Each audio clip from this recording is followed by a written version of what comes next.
বন্যায় ভেঙেছে কাঠের সেতু। সেতু ভাঙার পরে করুণ ছবি, ঝুঁকিপূর্ণ যাতায়াত। চলতি বর্ষার শুরুতেই প্রথম বন্যায় ভেঙে গেছে পারাপারের একমাত্র কাঠের সেতু।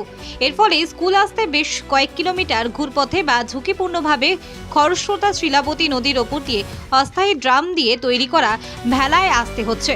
ড্রাম বা বাঁশের খাঁচা দিয়ে তৈরি ভেলায় নদী পেরিয়ে স্কুলে পরীক্ষা দিতে আসছে পড়ুয়ারা। এমন করুণ ছবি ভাইরাল হয়। ঘটনা জানাজানি হতেই তড়িঘড়ি নদীতে ঝুঁকিপূর্ণ যাতায়াত বন্ধ করল স্কুলের প্রধান শিক্ষক। নদীর অপর প্রান্তের গ্রামের পড়ুয়াদের পরীক্ষার জন্য আলাদা পরীক্ষা কেন্দ্র করা হয়েছে।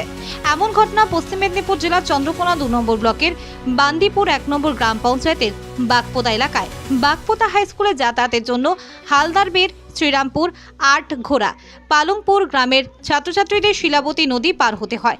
বন্যায় নদী পারাপারের একমাত্র কাঠের সেতু বন্যায় ভেঙে যাওয়ায় বাগপোতা স্কুলে ছাত্রছাত্রীর উপস্থিতির হার কমে গিয়েছিল, কিন্তু বর্তমানে স্কুলে পরীক্ষা চলছে, তাই স্কুলে আসতেই হবে। হালদারবের গ্রামের বাসিন্দারা তাদের চাষের কাজে নদী পারাপারের জন্য ড্রাম ও কাঠের খাঁচা তৈরি দিয়ে ভেলা তৈরি করেছিল।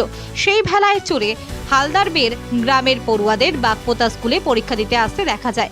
এমন দৃশ্য জানাজানি হতেই যাতে না দুর্ঘটনা ঘটে, তড়িঘড়ি স্কুলের তরফে ভেলায় চড়ে বা ঝুঁকি নিয়ে স্কুলে আসা বন্ধ করে। নদীর অপর প্রান্তে শ্রীরামপুর প্রাথমিক বিদ্যালয়ে অস্থায়ী পরীক্ষা কেন্দ্রের ব্যবস্থা করা হয়েছে। ছাত্রছাত্রীদের পরীক্ষার ব্যবস্থা করা হয়েছে অন্যত্র বলে স্কুলের প্রধান শিক্ষক জানান। এলাকার মানুষ সকলেই বলছেন দ্রুত ভাঙা সেতুটি মেরামত করা হোক, তা না হলে স্কুলে কমবে ছাত্রছাত্রীর সংখ্যা। যদিও ব্লক প্রশাসন সূত্রে খবর, সেতু মেরামতের ব্যবস্থা নেওয়া হলেও নদীতে জল বেড়ে যাওয়ার কারণে কাজ করা সম্ভব হয়নি। জল কমলেই শুরু হবে সেতু মেরামতের কাজ। এখন দেখার নদী পারাপারের সমস্যা সমাধান কবে হয়।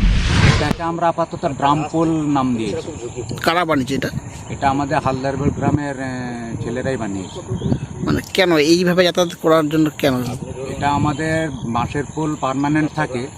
বর্ষার সময় বাঁশের পোল প্রত্যেক বছরই ভেঙে যায়। এই বছর তো বর্ষা সামনে বর্ষা চলে এসছে, জ্যৈষ্ঠ মাসে আমাদের পোলটা ভেঙে চলে যায় প্রথম বন্যাতে। আর বাগপোতা স্কুলে যে পোলটা ছিল সেটাও ভেঙে চলে যায়।